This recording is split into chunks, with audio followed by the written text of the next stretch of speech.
আসসালামু আলাইকুম। Arafat Anas cook and ব্লগে সবাইকে স্বাগতম। আজকে আমি তৈরি করব ঝরঝরে জর্দা সেমাই একদম পারফেক্টভাবে। এর জন্য আমি একটা প্যানটা গরম করে এর মধ্যে 2 টেবিল চামচ পরিমাণে ঘি দিয়ে দিলাম, কারণ আমি 2 কাপ পরিমাণে সেমাই রান্না করব। 2 কাপ পরিমাণ সেমাইয়ের জন্য 2 টেবিল চামচ ঘি দিলেই যথেষ্ট। এজন্য আমি 2 কাপ পরিমাণের জন্য 2 টেবিল চামচ দিয়ে দিলাম ঘি। প্রথমে ঘিটা যখন গরম হয়ে আসবে এরপরে দিয়ে দিলাম কিশমিশ। ঘিয়ের মধ্যে কিশমিশটা প্রথমে ভেজে নেব একটু ভালোভাবে। ঘিয়ের মধ্যে ভাজার পরে এটা খুব সুন্দরভাবে ফুলে উঠবে, দেখতেও ভালো লাগবে আর খেতেও ভালো লাগে বেশ। এই যে দেখো আমার কিশমিশগুলো খুব সুন্দরভাবে ভাজা হয়ে গেছে। এখন এর মধ্যে আমি দিয়ে দিলাম কিছু কাঠবাদাম কুচি, দিয়ে দিলাম চীনাবাদাম। এখন আমি ভালোভাবে বাদামগুলোকে একটু ভেজে নেব ঘিয়ের মধ্যে।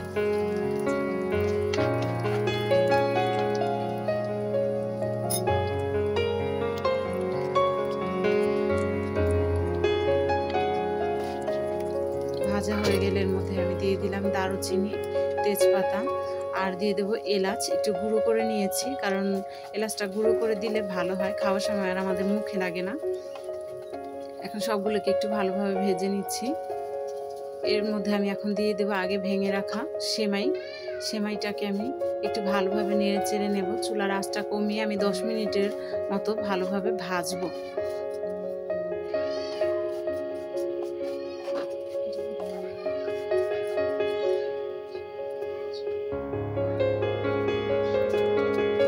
এরপর আমি এর মধ্যে দিয়ে দিচ্ছি হাফ কাপ পরিমাণে চিনি, কারণ 2 কাপ পরিমাণ সেমাইয়ের জন্য হাফ কাপ পরিমাণে চিনি দিলেই যথেষ্ট। দিয়ে দিলাম 1 কাপ পরিমাণে তরল দুধ আর দিয়ে দিচ্ছি 1 কাপ পরিমাণে কোড়া নারকেল, কারণ নারকেলটা সেমাইয়ের স্বাদটা দ্বিগুণ বাড়াবে।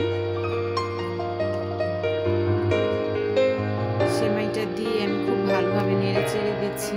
আমি যে 1 কাপ পরিমাণে দুধ দিলাম এই দুধটুকুই যথেষ্ট সেমাইটা খুব ভালোভাবে সেদ্ধ হয়ে ঝরঝরা হওয়ার জন্য।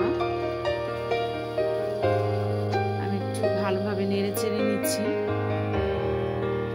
খুব সুন্দরভাবে আমার সেমাইগুলো সেদ্ধ হয়ে গেছে এবং খুব ঝরঝরে হয়ে গেছে। এখন আমি একটি হাতার সাথে আর একটা চামচ দিয়ে একটু ভালোভাবে নেড়ে চেড়ে দিচ্ছি। ব্যাস তৈরি হয়ে গেল আমার পারফেক্ট জর্দা সেমাই। আর এখন আমি একটু নারকেল দিয়ে পরিবেশন করে নিলাম। ভিডিওটি দেখার জন্য সবাইকে অনেক ধন্যবাদ।